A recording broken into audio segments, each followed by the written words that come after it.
오늘은 세상보다 강한 영적 기쁨이라는 제목으로 말씀을 나누고자 합니다. 한번 따라해 보세요. 세상보다 강한 영적 기쁨. 오늘 본문 말씀은 우리에게 충격을 주는 말씀입니다. 예수님의 최후의 만찬이 이루어지고 있습니다. 말 그대로 최후의 만찬이죠.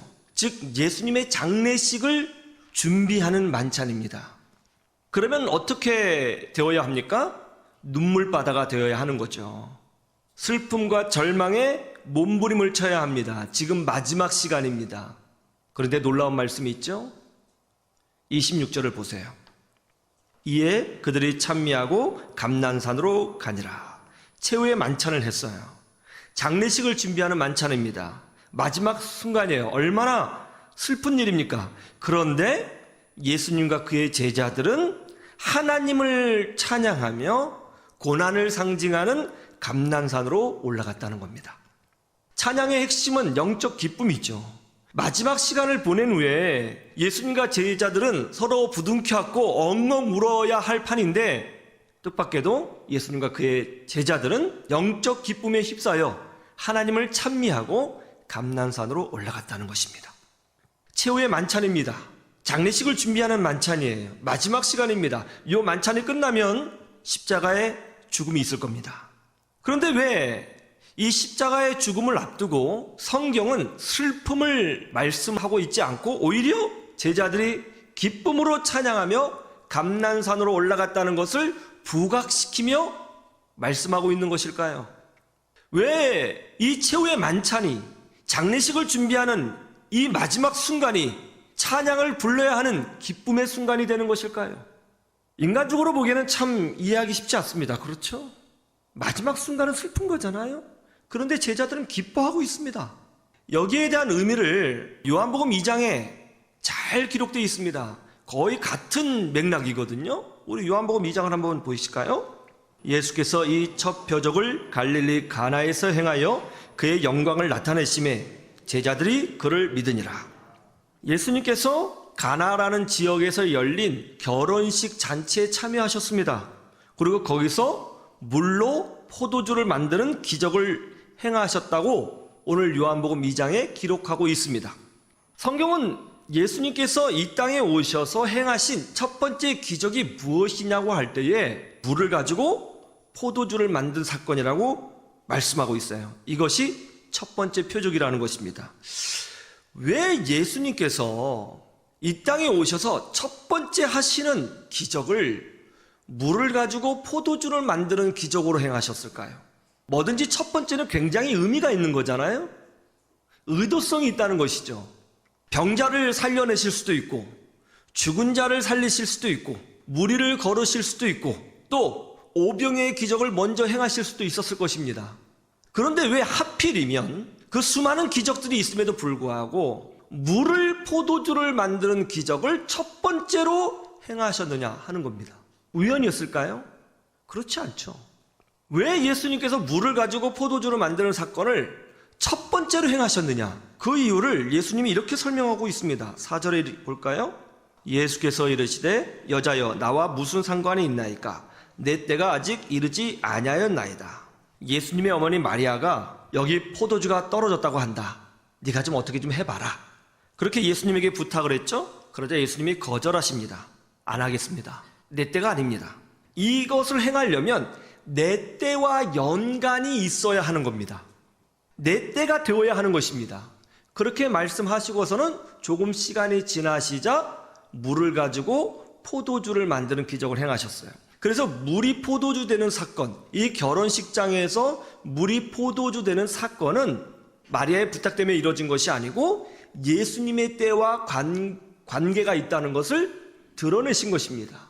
그러니까 예수님이 결혼식장에서 물을 가지고 포도주를 만든 사건은 단순한 사건이 아니고 예수님의 때를 드러내게 하기 위하여 행하신 기적이라는 것이죠.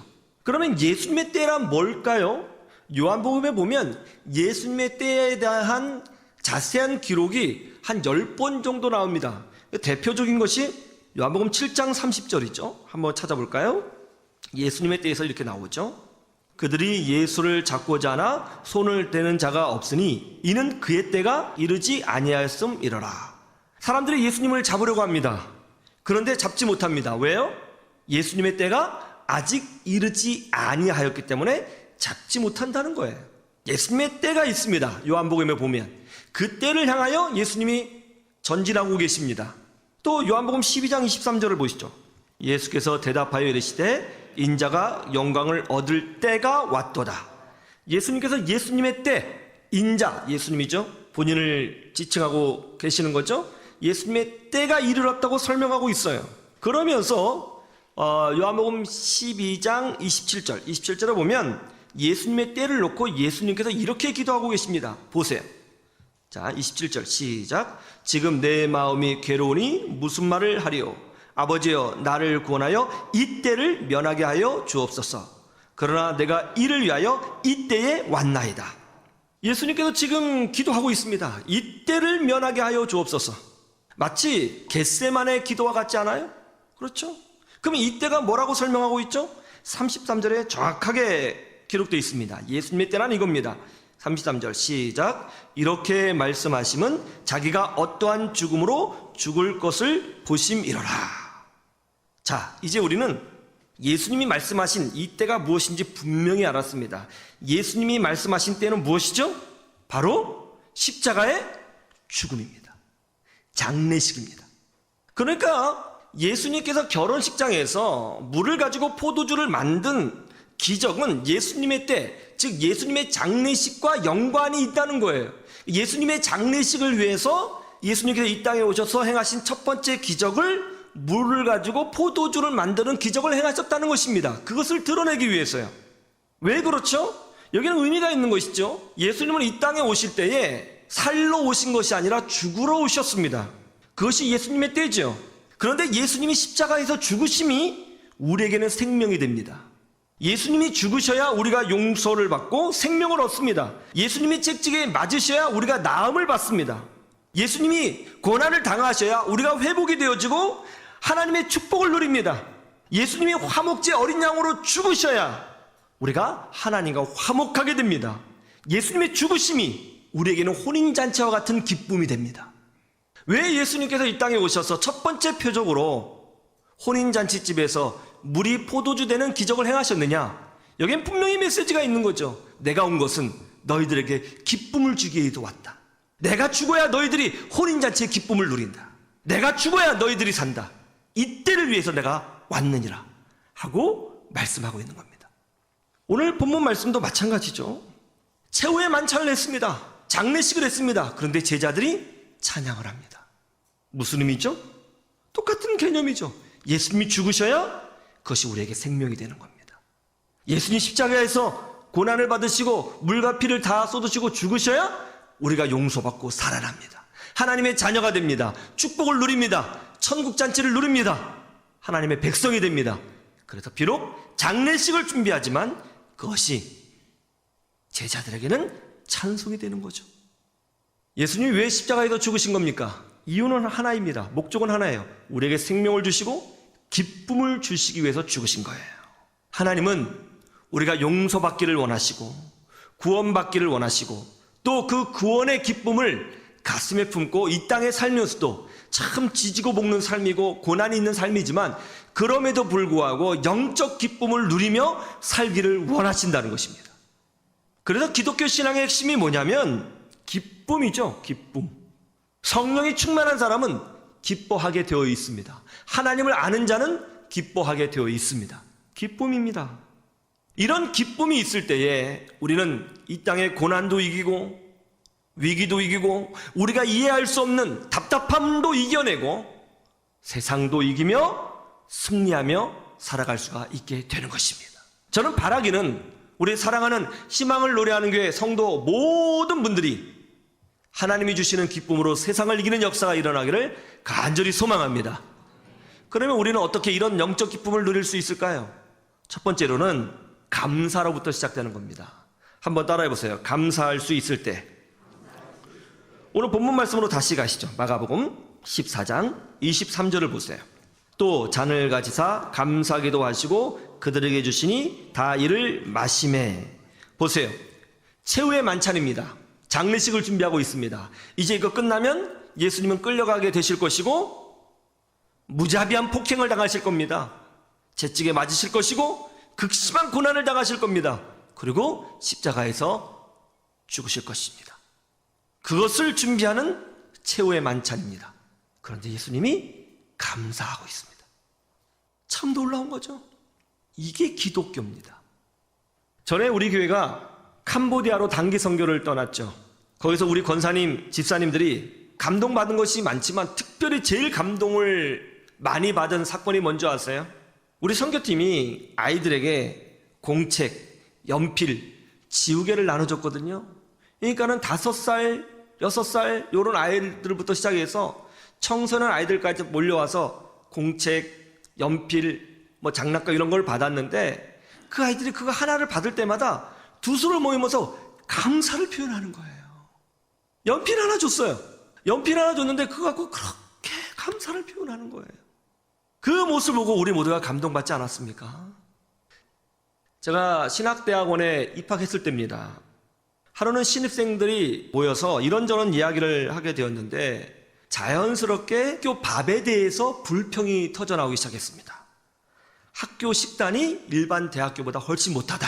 아니, 어떻게 고깃국이라는데 고기는 하나도 없고 물만 떠다니냐. 파 하나라도 올라오면 좋겠다. 이러면서 이제 학교 식단에 대해서 이제 불평을 하기 시작했습니다. 그런데 그때 한 전도사님이 분위기를 탁 깨는 이야기를 하는 거예요. 자기는 그 국물이 너무 좋다는 겁니다. 너무 학교밥이 맛있다는 거예요. 너무너무 좋다는 거예요. 그래서 우리는 왜 그러냐 묻지도 못하고 가만히 바라보고만 보고 있었죠. 왜 그러지? 그랬더니 그분이 그래요. 자기는 지금 신학교에 와 있는 것 자체가 기쁨이고 감사라는 거예요. 이 신학교에 들어오기 위하여 시험을 봤는데 4번 낙방했답니다. 재수를 4번 한 거예요. 그리고 5번째 들어왔는데 못 들어올 줄 알았대요. 근데 여기 들어와 있는 것 자체가 너무 기적이고 감사하더라는 겁니다. 그 예배를 드릴 때마다 눈물이 그렇게 난대요. 학교에서 밥을 먹는데 세상에서 제일 맛있다는 거예요. 제게 정말 큰 인상을 주었습니다. 그 후 제가 그분을 학교 졸업할 때까지 유심히 지켜봤어요. 그분은 정말 신학교 생활 내내 기뻐했습니다. 졸업할 때까지 항상 기뻐했고 항상 감사했습니다. 사역이 힘들어도 기뻐했고 교회에서 어려움을 당해도 기뻐했고 학교에서 성적이 좋지 않게 나와도 기뻐했습니다. 지금도 목회를 아주 기쁘게 하고 계시더라고요. 교회가 부흥합니다. 사람들이 변화됩니다. 하나님은 우리를 끊임없이 용서하시고 우리를 여전히 사랑하시며 또 중요한 것은 우리가 이 땅에 살아갈 때에 감사할 수밖에 없게끔 감사의 조건을 아주 세밀하게 곳곳에 채워주시는 풍성하신 아버지 하나님이시라는 것을 여러분 믿으시기를 주님의 이름으로 축원합니다. 그리고 하나님은 반드시 우리에게 약속하십니다. 여러분의 눈물이 변하여 기쁨이 되게 하시고 여러분의 상처가 변하여 간증이 되게 하시며 여러분의 삶이 하나님 은혜로 채워질 수밖에 없는 그런 은혜의 바구니로 만들어 주시겠다고 하나님께서 약속해 주시는 것입니다. 그 하나님을 바라보시며 감사하시기 바랍니다. 감사하면 기쁨이 찾아옵니다. 기뻐하면 세상을 이기게 되는 것입니다. 그렇게 되기를 주님의 이름으로 축원합니다.